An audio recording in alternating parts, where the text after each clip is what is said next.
За энэ асуудлыг өчигдөр төрийн байгуулалтын байнгын орон дээр бас нэлээд хэлцэн, байр суурь илэрхийлсэн, асуулт асуусан, хангалттай хариулт аваагүй. Тэгээ яг өнөөдөр бол цогтгөрөл гишүүн өргөн барьсан хуулийнхаа үзэл баримтлалаас ухраад за яг хэлцээ. Жохон бас уян хатан байдлаар оруулж ирэхэд окей гэдээ өөрөө бол хэлж ах шиг байна. Ер нь яг энэ 33-8 буюу энэ төр хорооны бүрэлдэхүүн ямар байхын заавал цөөнхийг оролцуулна тий. За даргалагч ямар байхын гэдэг дээр одоогийн хүчин төгөлдөр үйлчилж байгаа хуулийн дээр чинь ч гэсэн цөөнхөөс даргалж болно. Тэр сэдвээсээ хамаарат гэд тий. Бүр тухайлж хэлэх юм бол төр хорооны тусгай шалгалтын сэдвээс хамааран шаардлагатай гэж үзвэл төр хорооны даргаыг төр хорооны бүрэлдэхүүнд орсон цөөнхийн төлөөлөл сонгоно гэдээ оруулсан байгаа байхгүй юу. Тэгээ яг үнэхээр бол гүйцэтгэх засаглалыг хянахч байд юм уу? Энэ асуудал дээр яалтчгүй цөөнх даргалдаг жишг байдаг. Хуулиар бүх нийтийн ашиг сонирхлыг хөндсөн, хуулийн хэрэгжилтийг одоо хангах асуудлаар хийх гэж байгаа төр хороог зөвхөн цөөнх даргална гэж орж ирдэг бол одоо их болох. Тэ болох гэхээсээ илүү одоо баг балмад ийм зүйл заалт байсан. Тэгээ өөрөө энийгээ бас наанта цаанта хандъя гэж ах шиг байна. Хоёр юм энэ дээр анхааруулж хэлмээр байгаа. Нэгдүгээр хууль санаачлагчийн хувьд өчигдөр бас асуултанд хариулж байхдаа олон улсын жишгэн тийм ээ, олон улсад ийм байдгаа, ийм улсуудаа гэд хэлж байна. Яг үүндээ хуулиар ингэж хатуу заасан улс байхгүй. Яагаад гэвэл энэ гишүүдийг хэлж байгаа шиг та бүхний ч гэсэн хүлээн зөвшөөрж байгаа шиг ард түмний элч болсон альч намын төлөөллийн хүн бай. Энэ хэн шалгах төр хороонд одоо бүр ирэхээ хэрэгжүүлж оролцсноо. Тухайлсан сэдвээсээ хамаарат цөөнх байх уу, олонх байх уу, юу гэдэг энэ асуудал болов шийдэгддэг зүйлийг олон улсын жишгэн тим гэж ингэж дайрах нь өөрөө болохгүй. Өмнө нь ингээд олон улс гадаадад ингээд юм агээ хэлээр гişүүд итгээд явцдаг байсан байж магадгүй. Энэ удаа энэ 126 гişүүн дотор чинь юмыг наривчилж хардаг, уншдаг ийм гişүүд орцсон байгаа учраас ийм үгээр бити одоо ам одоо хаачна гэж одоо бодорой гэж хэлмээр байна. За хоёрдугаар энд бас нөгөө санаачилсан гişүүд даргална гэдэг асуудал явж байгаа шиг байна. Тэгэхээр энийг хоёр ялгаж үзээсэй гэж бодож байгаа. Ер нь бол бүр хороог хамгийн багадаа 32 гишүүн санаачлаад заавал цөөнхийн төлөөллийг оруулаад санаачилж баталдаг. Эндээс төр хорооны өөрийнх нь бүрэлдэхүүнийг баталдаг. Тэгээд нөгөө санаачилсан гишүүн гэдэг чигээр 32 санаачлагч гэдэг энэ дотроо бас нэг санал хураалтын процесс эднэртэй байх ёстой. Энэ нь уг нь энэ одоогийн 33-8 дээр үгэнд байгаа юм л та. Тэгээ одоо яаж энийгээ засгаж байгаа нь тэгээд дараа нь илүү ярилцсан биз. Энэ төр хорооны сонсголыг хэн шалгалтын тухай хууль дээр байгаа бусад хяналтын сонсгол те нийтийн сонсгол одоо өнөөдөр Баярмаа гишүүн сайн зураг гишүүдийн яриад байгаа эрүүдэн шүүлттэй холбоотой хяналтын сонсгол одоо сонсгол хийсэн энээс нэг жоохон ялгаж үзээсэй гэж бодож байгаа. Төр хорооны чигүүрэг бол яг үнэхээр хэн шалгах те энэ нөгөө шүдтэй харслан байх энийг одоо гаргаж ирэхин тулд ийм 32 гишүүнээр санаачилж гарч ирдэг ийм асуудал. Энэ дээр бол тэр санаачлагч нь инээ тэр гэдэг нарийн процесс нь байж болно. Энэ зүгээр нийтийн сонсгол, хяналтын сонсгол хийх асуудлыг энийг урд нь бид нар ажлын хэсэг гараач гисэн Тэмүүжин гишүүн, Баярмаа гишүүд өөрсдөө ороод бид нар уг нь ажилласан. Тэгээ энийг нэг хамаагүй одоо хүмүүс ингээд санаачлаад өөрсдөө дураараа хийн гэхээс илүү байнгын хороо дид хороо дуттайгаа уйж өгөх ёстой.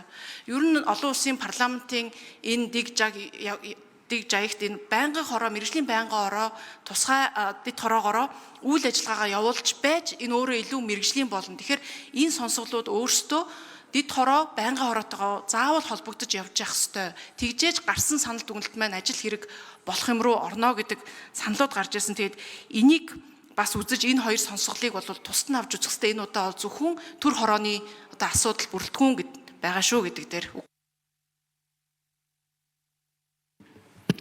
За одонгийн цогтгөрөл гишүүн хариулт өгье.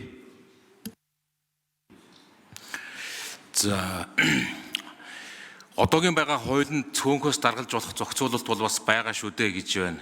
За байгаа. Тэгтээ олон хороо шийдэн л гэсэн байгаа. Тэгээд өнгөрсөн түүхийг ингээ харахаар нийтдээ 22 онд, 23 онд, 24 онд нийлээд 7 удаагийн сонсгол болсон. Долуула тухайн үеийн олонхоос хийдэгдээд л явсан. Бодит нөхцөл байдал яг факт нь өөрөө ийм байгаа учраас тэрнээс цөөнхөөс даргалж болно шүү дээ гэдэг хуулийн боломж, онлын боломж нь бол байгаа. Практиктаар бол боломж ингээд байхгүй болчиход байгаа юм аа. Ер нь үзэл баримтлалын төвшөнд 21 оны 7 сарын 2-нд энэ хуулийг анх өргөн барьсан хуулийн үзэл баримтлалд одоогийн бидний өргөн барьж байгаа энэ хуулиураар үзэл баримтлал өргөн баригдаж ирсэн юм байна лээ. Тэгээд явцын дунд эцэслэн батлагдах үед ингээд өөрчлөгдсөн гэдгийг бас хэлье.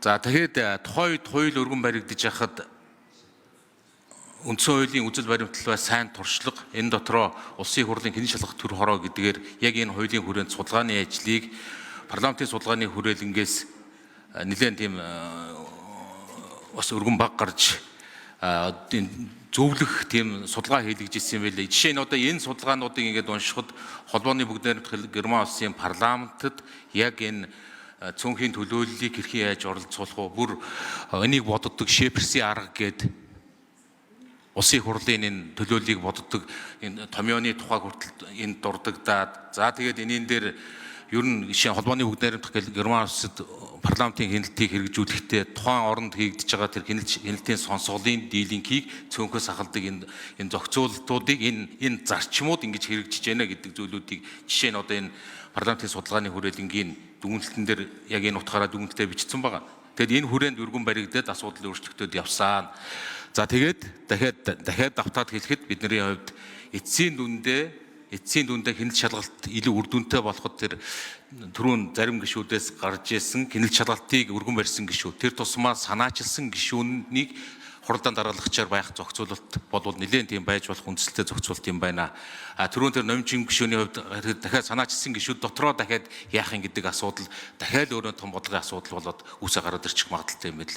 Тэгэхээр тэр санаачилсан гишүүн гэдгийг анханасаа санаачилсан гишүүн хурдан дараалагчаар байхаар анх өргөн барихтаа гарын үсэг цуглуулахдаа энэ асуудлуудаа харгалзаж үцэх юм нөхцөл байдлуудыг тооцвол өөрөө бас энэ байж болох хууль руу юм а. Энэ бол олонх цөөнхөөс илүү улсын хурлын гишүүний бүр эрхтэй холбоотой асуудал шийдэгдэж болох юм а гэж одоо санал нийтж байгаагаа бас дахин хэлье.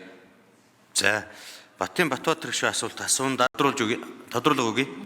За тэгэхээр нөгөө практик дээр ийм асуудал болоод байна гэд тэрийгэ шийдэхдээ муухар арга орж ирж байна л гэдгийг хэлэх гээд байгаа.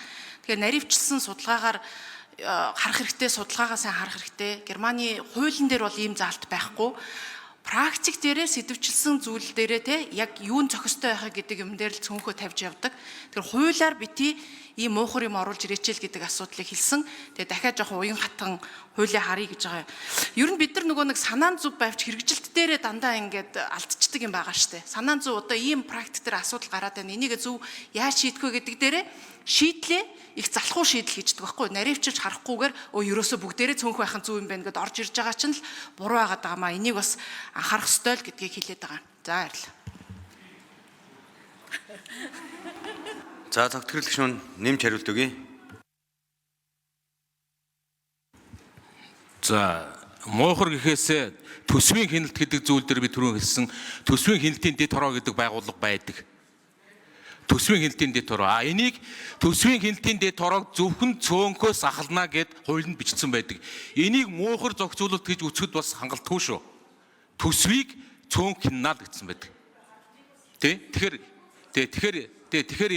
эндээс харахад эн чинь өөрөө муухар зохицуулалт гэж шууд та ингэж мөчөж хэлж байгаа чи өөрөө зохисгүй шүү.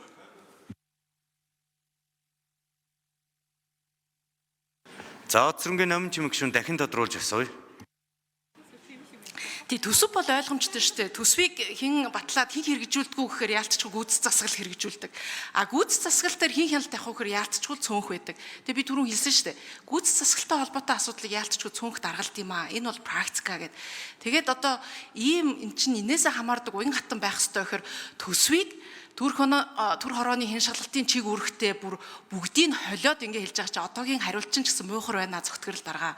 Тэгээ одоо буруу дутуу байгаа юм а хүлэн зөвшөөрөө за уян хатан хамтаа яая гэдэг юм а хүлэн зөвшөөрөхгүй бол арга барилчинч хандалагчинч муухар байна л гэдгийг хэлээд байгаа.